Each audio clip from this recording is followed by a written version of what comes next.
Hey guys, this is Jirbie, your certified aromatherapist, graduate of New York Institute of Aromatic Studies, and for today, you're up for another season of Live Well with Aromatherapist, Jirbie ko. And for this brand new season, this is going to be my special gift for all of you happy oilers, for all of you who have been following me on my Instagram at happyoilerph, as this season's theme for my podcast is Business Building Bootcamp.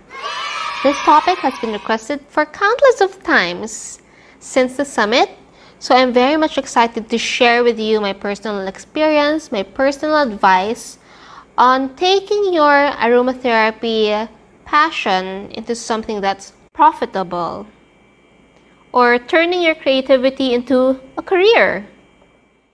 Now, I just wanted to explain myself, especially with what happened last season too. It was actually cut short.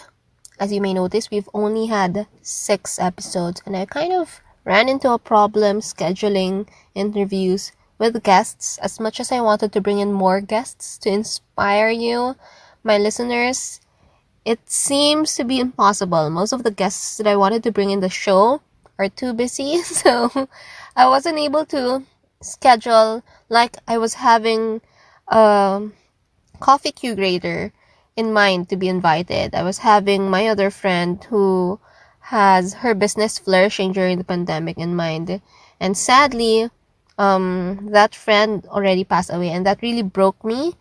And so I decided to just wrap it all up and I guess give this podcast a revamp. So for this season, this is going to be my personal gift to you. I will be bearing all the unmentioned, never heard before details about aromatherapy and turning it into a career. So I know a lot of you girls are very, very curious as to the career path of being an aromatherapist here in the Philippines. And this season, we will be talking more about that. So if you have any questions related to that topic, don't forget to slip me a DM through my Instagram at happyoilerph. And I'd love to give this podcast like a new format. Maybe we will have a Q&A kind of episode, or maybe I will bring in guests. It depends. It's going to be a more free-flowing, a freestyled version. So before anything else, I just want to give a shout out to Jennifer Ramos. Actually, this entire season is inspired by her question in one of my forums.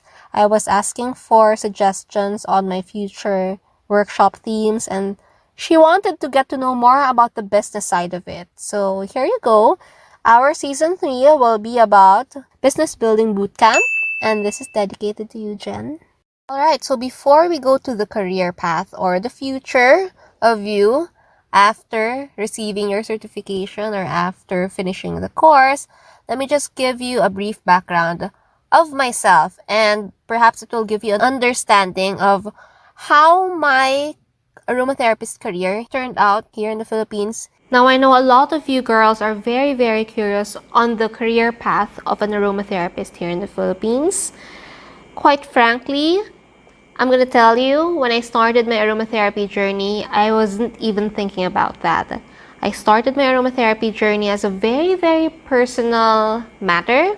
It was just to help myself live a more healthy, a greener, cleaner life in general. And at the time, I was already a YouTuber, so it was kind of natural for me to include this topic as part of my YouTube channel. Now, I know you've heard a lot about this old saying that you have to find your niche, but when you try to check out my YouTube channel, when you try to observe everything that I do, to be honest, I don't think I have a niche, like a particular niche, because I tend to cover a lot of things in my own umbrella. For example, my Instagram is like a whole lot of things on its own. My YouTube channel is like a whole gamut of things on its own. And so I don't really believe in that saying of finding your niche. I feel like as long as you are authentic in showing yourself, it eventually would lead you to lead anything that you're interested in with passion. And that's what's more important.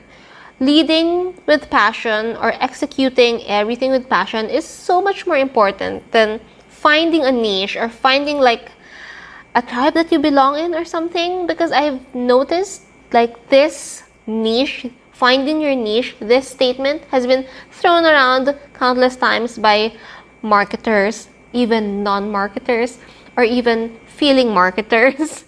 And I just find it really funny because I feel like I've always tend to go against the flow while everybody is trying to find their niche.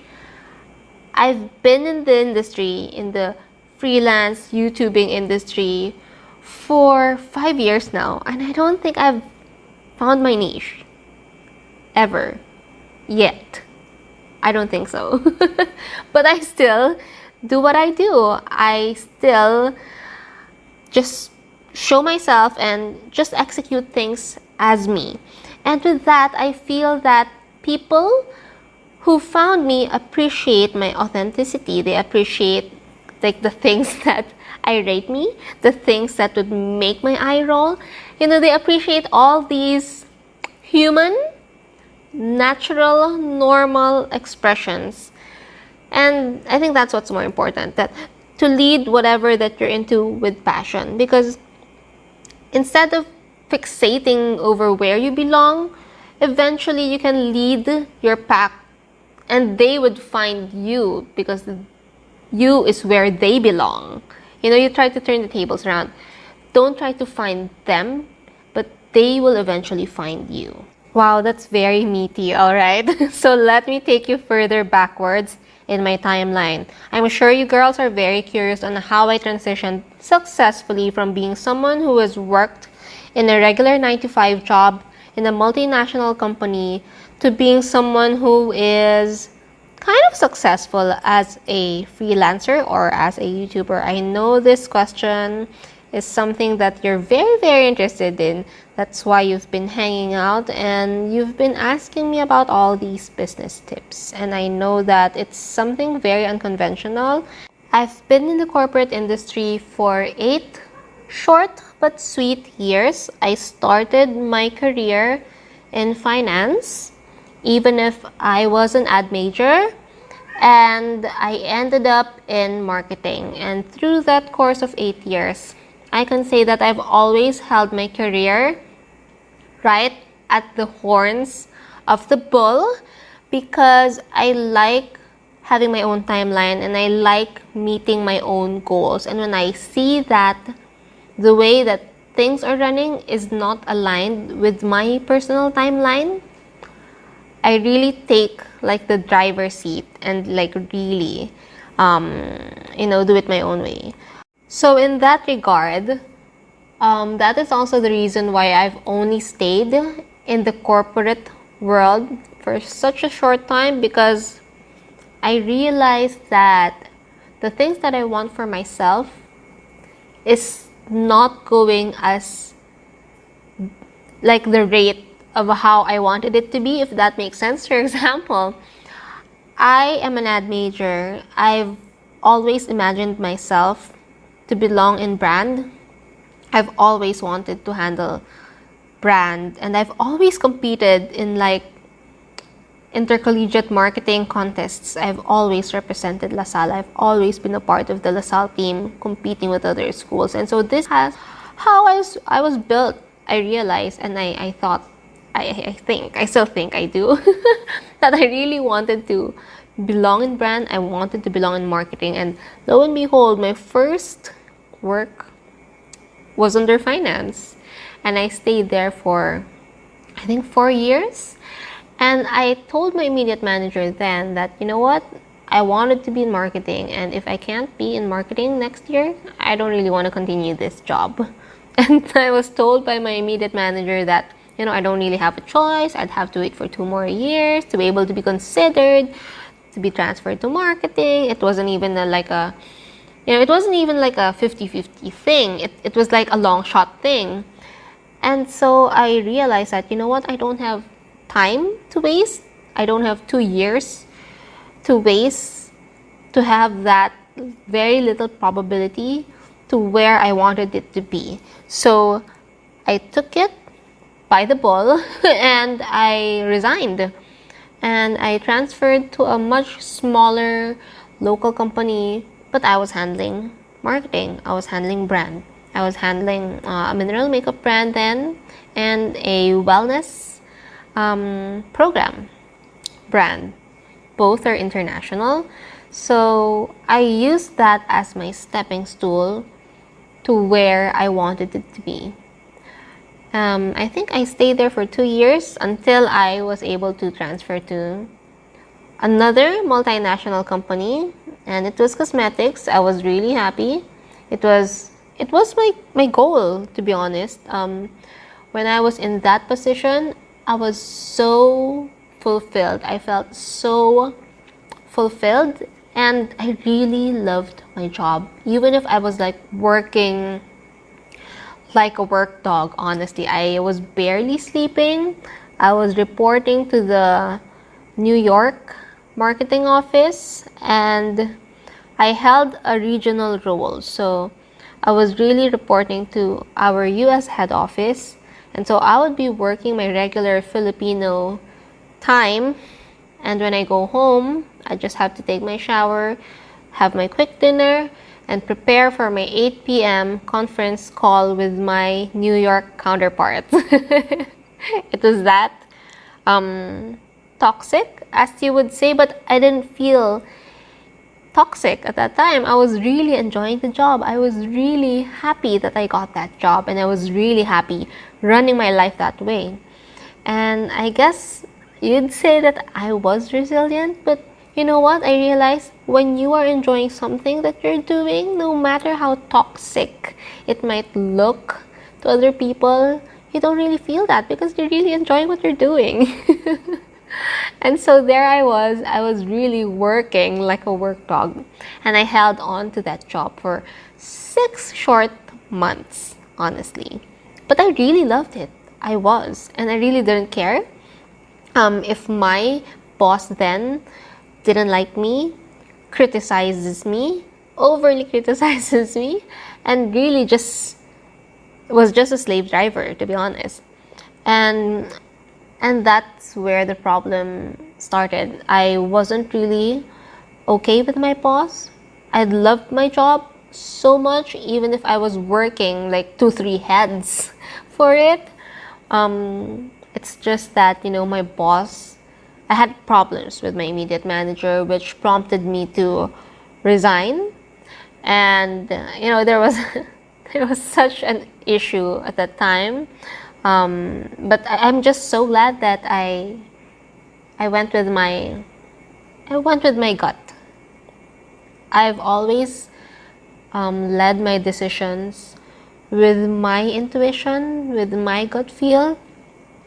And so I wanted you, all of you who's listening right now, I wanted you to realize that if you have like that strong feeling of going for something, or if you have major decisions in life, don't ask the people around you. You can consult with the people around you, for example. Yes, you can, for sure. But listen to yourself. Listen to your intuition. Listen to your gut feel. You'd know what's best for you. Because I realized that, the major decisions in my life, like all the opportunities that I've had under my belt so far, all the major decisions are because I've listened to what I think was right at that time. Not because I listened to my parent, my significant other, my friend, or the people around me. It's because I honestly sat down on it, thought about it, and intuitively decided on it. And time and again, I've proven to myself that, you know what? You know what's best for you. And usually, the biggest roadblocks in your career or in your life in general is also just you. All the limitations in your head, it's just you. So, try to keep an open mind. If you have that strong feeling that you'd want to pursue something, go for it. Honestly, just go for it.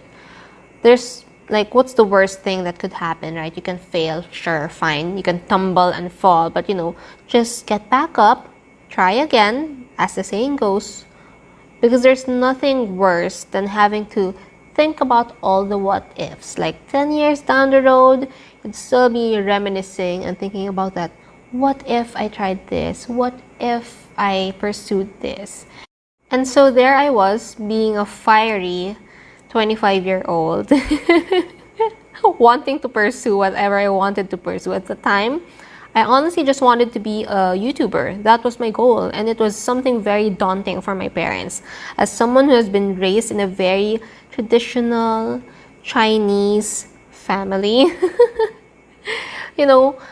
holding on to a secure post in a multinational company is like everything.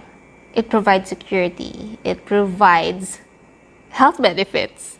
It provides Christmas baskets. There's so many benefits of being in a multinational company that I might lose as a freelancer, and I understand how daunting it was for my parents when I decided I wanted to be a YouTuber out of whim. They felt like it was out of whim, but to me it was a calculated risk. And so when I resigned to become a YouTuber, I actually had a plan. I took up social media marketing courses with AIM. It was a collaborative class with IIDM and Ateneo, I think.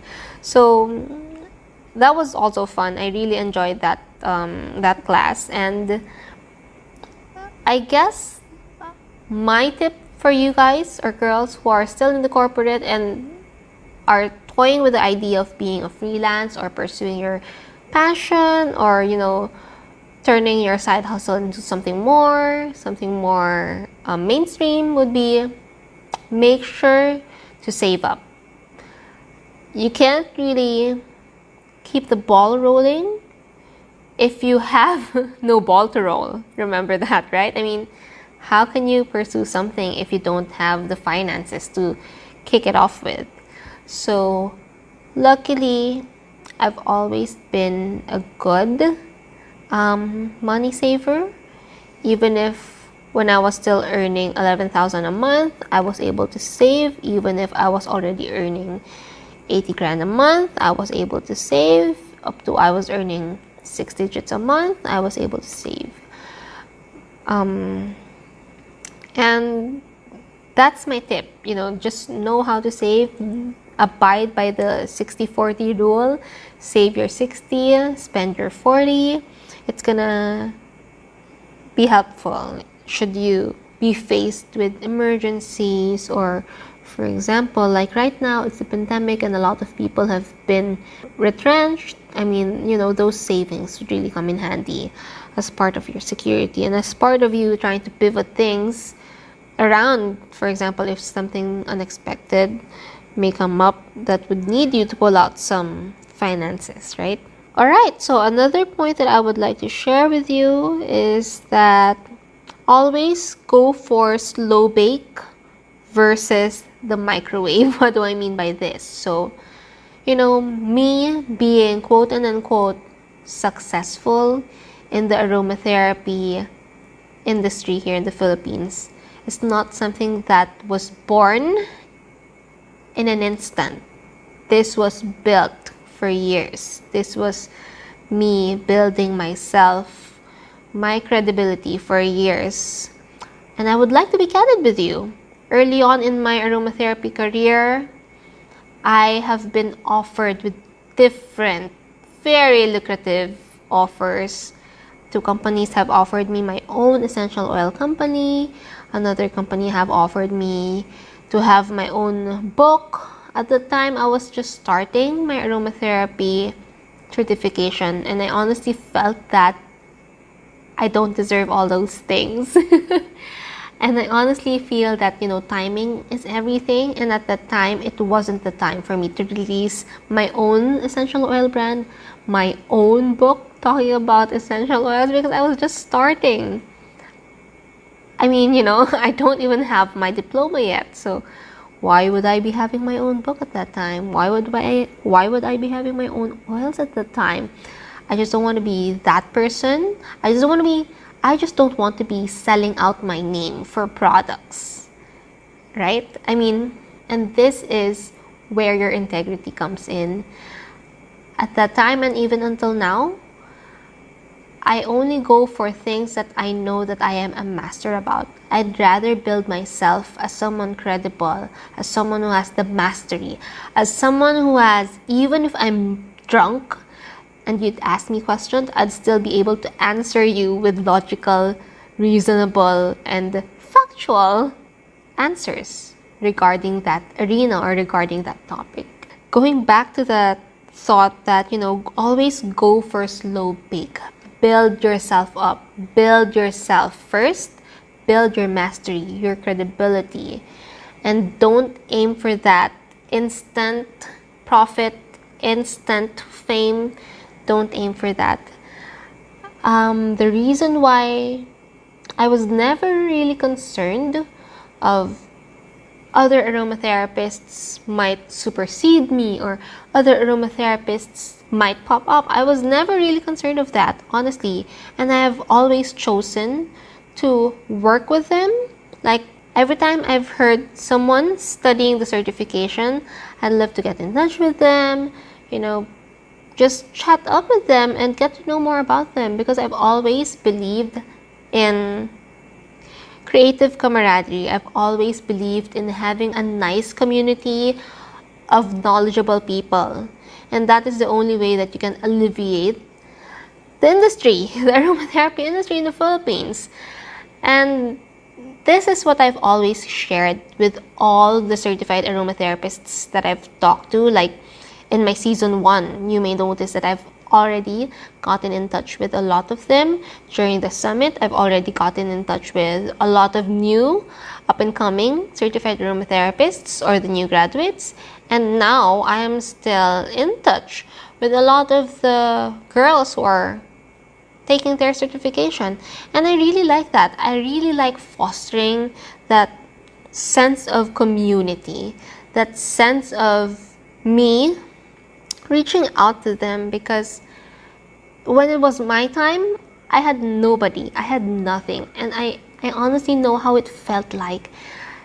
I felt in the dark, honestly, because I didn't have anybody to be in contact with. The only person that I was in contact with, my batchmate in New York Institute of Aromatic Studies, is an amazing girl based in Hong Kong. And up until now, we are still in touch. We are still sharing, throwing back and forth new courses that might interest each other. And that's the closest that I can get. And you know what? Right now, I know that the girls just appreciate if there's someone who can at least guide them or give them bits of inspiration or bits of affirmation from time to time, because sometimes it can really get so stressful, especially if you have, right now we're having a pandemic. There's so many negativity, external negativity going on. You just need some push and just to keep yourself motivated to finish the course. I mean, come on, the course is not that easy. That's the truth. And I've always encouraged girls who had the guts, the finance, the time, the effort to give to finish the course so much more credit, because not everyone has that. Not everyone is willing to do that. And for those few girls who are willing, who have shown interest, who have shown willingness to take that road, that's something already. It already deserves a pat on the back, in my opinion. And so for these girls, I've always wanted to keep them inspired, keep them motivated. It's always been my dream to alleviate the Philippine aromatherapy industry by having more experts, more brains, more people advocating safe use. And I've never really bothered myself or concerned myself with competition, because I've always told this to everyone. Even if we've studied from the same school, even if we've taken on the same module or syllabus, the things that you'd absorb from the things that I would absorb will always be different. The things that would resonate with you will always be different. Like for me, I've always absorbed things about beauty formulations and about animal aromatherapy. And right now I'm also dabbling into herbalism and energetics and chakras and all those stuff. And other aromatherapists would put their time and attention more on, let's say, childcare, or I'd say female care, or like the people that I've been featuring in my season 1, like Catherine. She's been putting all her aromatherapy time and effort to autism. So there are different facets of aromatherapy. There are multiple facets of aromatherapy. So I'm never scared of people trying to cover other facets of it, right? And okay, so if someone would want to cover as well animal aromatherapy, that would be amazing, because we would be spreading more responsible information about that said topic to the people who are concerned. So I was never really concerned or scared of competition, and I've always wanted to foster creative camaraderie. I realize that I can't take toxic competitiveness. It's something that I really frown upon. And I realize that, I just want to stay away from those kind of people, because it's not healthy and we're not in high school anymore. So I guess my advice is, people will be people, girls will be girls. You'd meet girls who would tend to be so high schooly, who would tend to be so cliquish. Just focus on yourself, focus on your skills, and focus on your advocacy. Because you know what? People will see through you, will see through your authenticity, will see through your passion, instead of focusing your energy on the outside, on the competition, on the other aromatherapists, on the copycats, on the Me Too people. It's something that you cannot control. The only thing that you can control is how you package yourself, how you absorb the things that you'd want to learn, and how you deliver and execute whatever you want to do, right? I mean, just be focused on you, and I'm sure after X number of years, they'd get tired. They'd get tired of copying you. Hopefully. They'd get tired of backbiting you or whatever. Just focus on yourself. I mean, you earn good karma that way anyways. And remember, nothing comes easy is ever worth it. So always go for the slow bake instead of the microwaved. Now, I honestly think you girls are so much luckier than me, because right now, it's a pandemic, everybody's just working at home, and so it gives you more chance of actually doing your side hustle as something that's regular. I mean, since you're staying at home, I'm sure you can set up your own Shopee account. I'm sure you can do more of your creative output and turn it into a career, versus during my time when I was still in the corporate world, I would have no choice but to use my weekends as my creative output time. And so, if you're going to be asking me what are the new ways that you can build your business, I would say you can actually start with it now. Why don't you start with it now? Why don't you start making your own products and start taking snaps of it and just post it on your Shopee or post it on your Facebook and ask your friends to try it out, or just talk about it. When I started my aromatherapy things, I was just honestly giving it to my friends for free so that they can try it. And I mean, I'm sure most girls started out that way. How could you get the word out, right? I did it as in forms of raffle. I was basically giving it away. And up until now, if I wanted something I mean, if I wanted to come out with something, I would normally give it away to friends. Like when I launched my natural deodorant stick, I sent out samples to like 30 vegan girls to try it out and get their feedback if it works for their pits in our hot, humid Philippine weather before formally like releasing it and announcing it on my social media account. So that's how I normally just get it out there. I just send it to people who would want to actually try it out.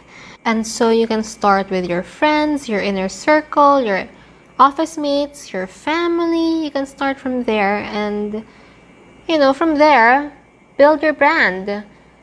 I started getting orders from my friends. That's how Happy Oiler first started. And then I started getting orders from my students. So actually my growth came in organically.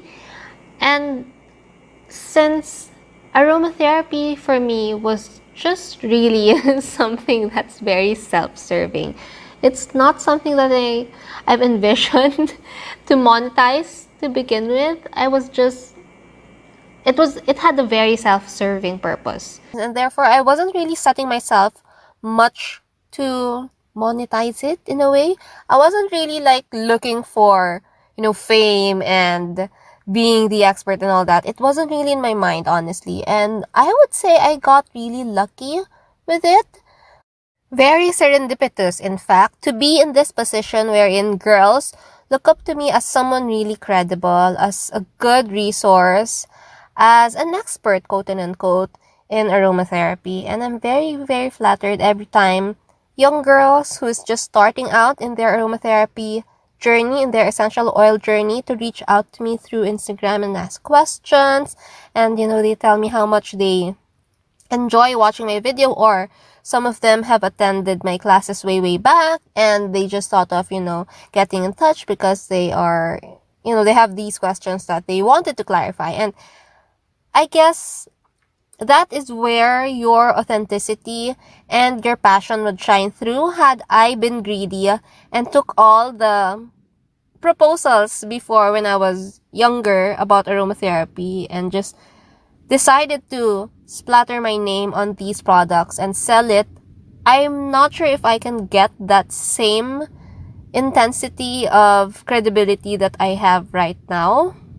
I like working in silence, and I guess all the noise that I have been receiving right now is something that has been reverberating because of my own personal practice. It's all very organic. Like, the way my career turned out here in the Philippines is something that I will always be grateful for, because I've never really asked any of this, but I'm truly grateful for being in this position, honestly.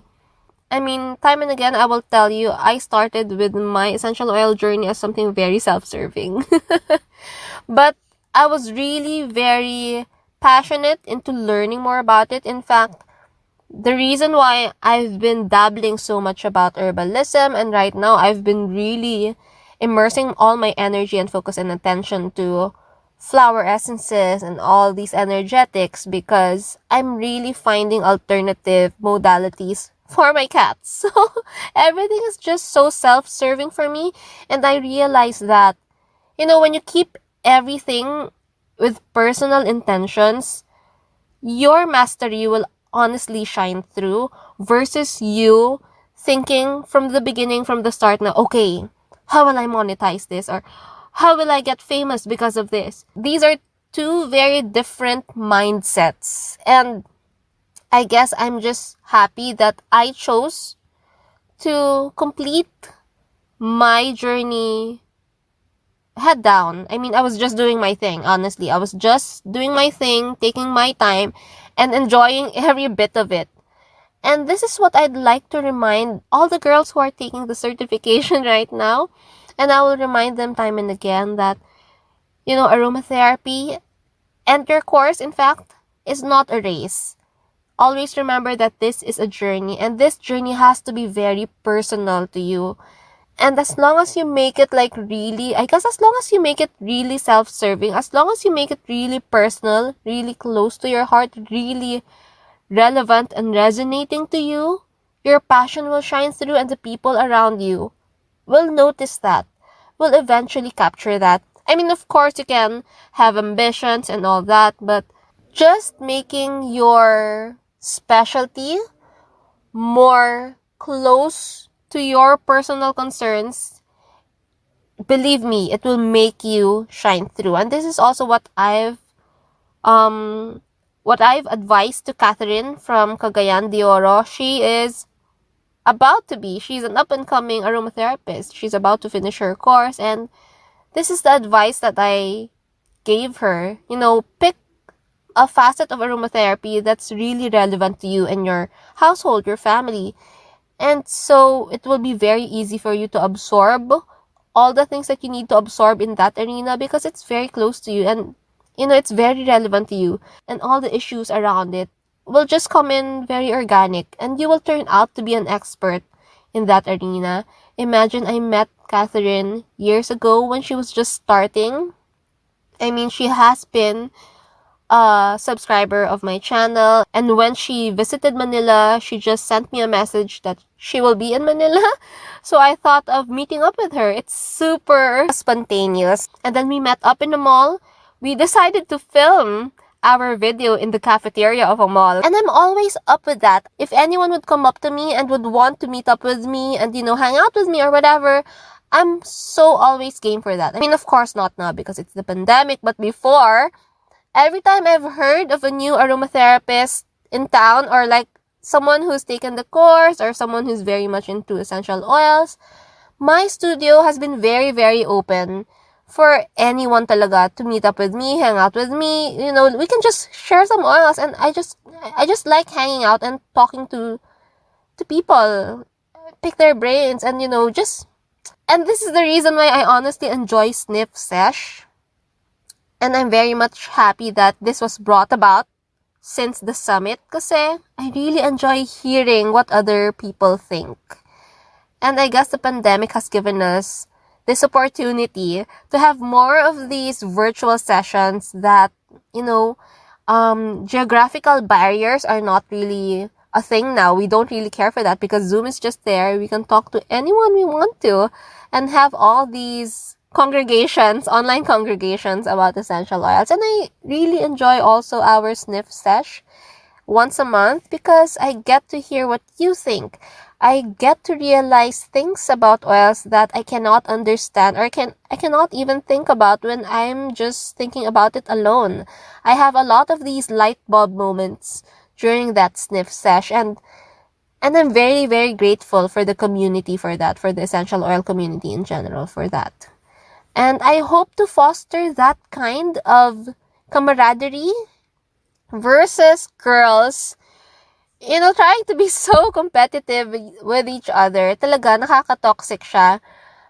I guess in my entire corporate life, I've never really experienced those kind of people.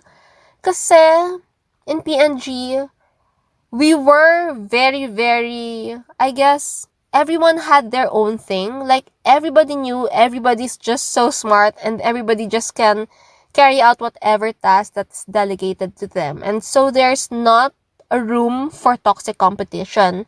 Hindi ko talaga na-experience yun when I was in the corporate world. Honestly. I was just happy doing my thing. I remember in PNG, I was just having fun. I was even like the president of a wellness circle there. It's like parang orgs sa school. May mga ganun sa PNG. So, we'd have cars na wellness circle, tennis.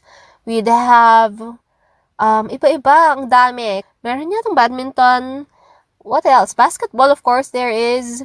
And my wellness circle was the pinaka-nerdy. So mine was books and movies. It's so funny. And then we called it Lit Flick. So anybody here who is working in PNG circa 2004, 2005 until 2009, I'm sure you've heard about Lit Flick. And I'm sure you've heard about Jirbie ko. Because during that time, namimigay ako ng mga theater play tickets. I was giving it away to the employees. I was giving away movie passes. Fun talaga, I swear. I hope somebody remembers Lit Flick because it's like one of my most proud moments when I was in PNG. And we even had library built, parang ano siya, optical media room or whatever. So you can play DVDs on your free time, and if you're feeling stressed, you can go there in that room, play some DVDs. You can read books, you can borrow books for free. Basta, it was a really fun program. I'm just not sure if anyone followed through with it after I left the company, but I really don't know. I donated a lot of my books there. So most of my hard copy books, wala na talaga sa akin. I donated it in PNG's Lit Flick. That was like really one of my favorite projects when I was there in PNG. And so, going back in PNG, I didn't really experience any toxic competition among my peers, among my colleagues, because we were just happy. And I guess the delegation was really clear. Like our R&R was really clear. The boundaries of our responsibility was really clear, and therefore there's not much room for competition because everybody was just doing their own thing and everybody was accountable to do their own thing. Hindi namin kailangan to silip to our katabi and check what the other katabi is doing or kung pareho na ba kami ng pace because everybody's doing different things. And so all these toxic competition, being in catty cliques, was really new for me. And I guess growing up, I've always kept my circle really, really small. I know it's really hard to believe, but I'm a very introverted person. Even my sisters can't believe that. And I would say that I am a very extroverted introvert. I may look like an extrovert because, I'm a YouTuber. You can't expect a YouTuber to be an introvert, right? Pero honestly, I am a very introverted person. Too much people sometimes taxes me, like really gets all my energy, exhausts me. And I honestly prefer small groups, but deeper connections. And that's how I've always kept my friends, my circle, konti lang. Like in college, 5 lang kami or 4 lang kami. In high school, I've only stuck with like 2 other girls now. So parang I prefer being in small groups but deeper relationships than knowing more people and parang hi and hello lang, acquaintances lang tayong lahat. So ganun akong tao. Even if you would think that I am an extrovert because I guess I handle public speaking well or because I'm a YouTuber and therefore it's kind of given na dapat extrovert, I'm really not. And I like connecting to people, and that has been my focus ever since before. You may notice in Happy Oiler PH, I don't really accept people who's trying to follow me if they're using random accounts na parang shopping accounts or parang promo accounts. Basta yung hindi person, I decline it. I don't like having faceless connections. I really like connecting to people, and I really value that quality, community, and connection talaga. And so if you have tried to be in that Instagram account and then you used your, your business account, your faceless account, I might have turned it down. Kasi ayoko talaga. I don't want to be talking to a faceless account. I just want to be connecting with real people. I just want to be in a community where people are really invested. When we are in a circle that's facing each other versus me just giving all the input. Then that's why in that account, you may notice I put up more Q&As on my stories. That is where I get most of the feedback, like my video ideas. I post it there, not really on my public account. I've always cherished my essential oil circles. And I guess I wasn't really that ambitious to begin with in that arena. Hindi ko talaga inimagine to be this And so I'm very, very grateful on how things turned out to be. Everything, I'm just taking it all with gratitude. Kasi I've never really, I guess, set myself up for so much goals. Parang, okay, if I've landed in this project, yes, thank you so much. Then I'm very grateful. Kasi I've never really imagined working with multiple brands. I've never really imagined like consulting with these big brands, international, local. I've never really thought about that. And I'm just very grateful to be given that opportunity. And I guess I've always considered these as very serendipitous. And so, to our next point, make sure that your Instagram account or any social media avenue that you do, you always turn them into a serendipitous vehicle on getting yourself out there. In case you have ambitions of being someone in this aromatherapy arena, you can start working your way from now from while you are studying. Ako kasi, I felt that it was all very organic for me because it was natural for me to share whatever I was into at that moment in my YouTube channel.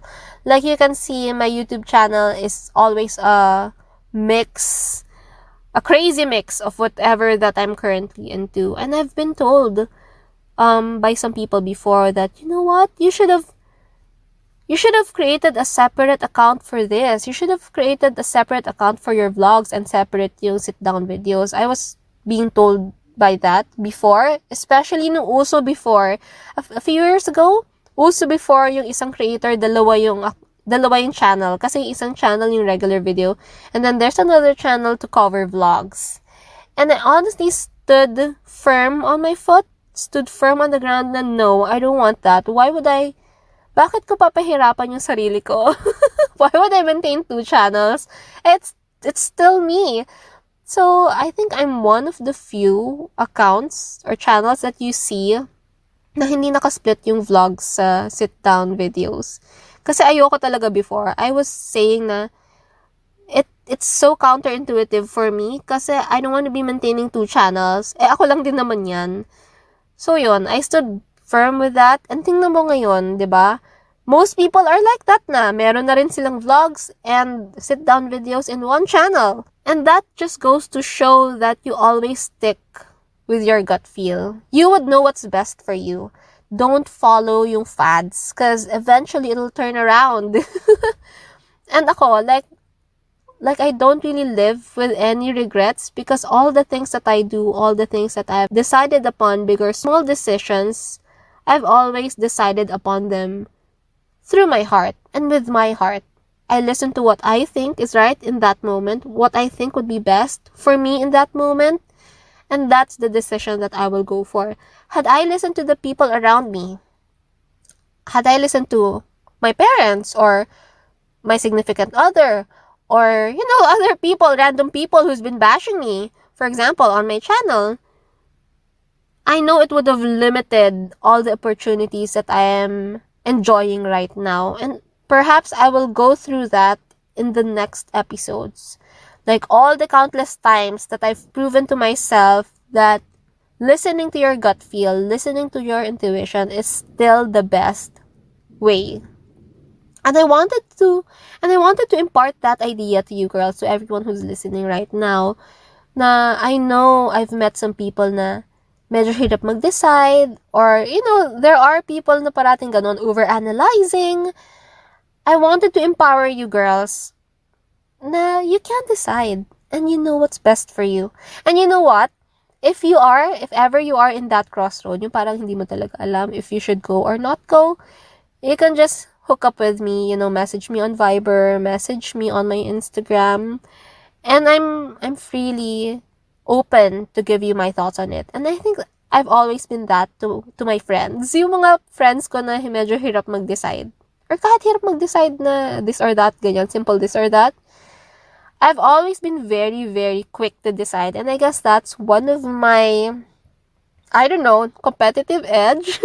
One of my strengths na I'm quick to decide in anything. Like, even nung nasa company ako, deciding for big decisions or even small decisions. If tatanggapin namin yung proposal ni actor A dahil gusto niya mag-sponsor, kung tatanggapin namin or not, I was just quick to decide, and I've always decided on my gut feel. And I realized that deciding through my gut feel has never really endangered me. In fact, it has given me a lot of the opportunities that I've been enjoying right now. And it's one of the qualities that girls would have to learn. Because I know maraming girls na parang, always hesitating, yung parang ganon. So, maybe, 2021 is the year that you should shrug that off. And own it. Just own it. Diba? Own your decisions. Own your opportunities. Push the boundaries.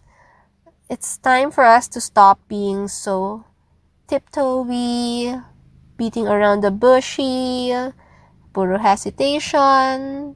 Kasi it will not take us anywhere if we are like that. If we are so unsure of ourselves, we cannot command confidence, we cannot command credibility. And yun, siguro, those are the qualities also that helped propelled me to where I am today. But on the other side, I also wanted to hear what you think. Kasi these are the things that I think.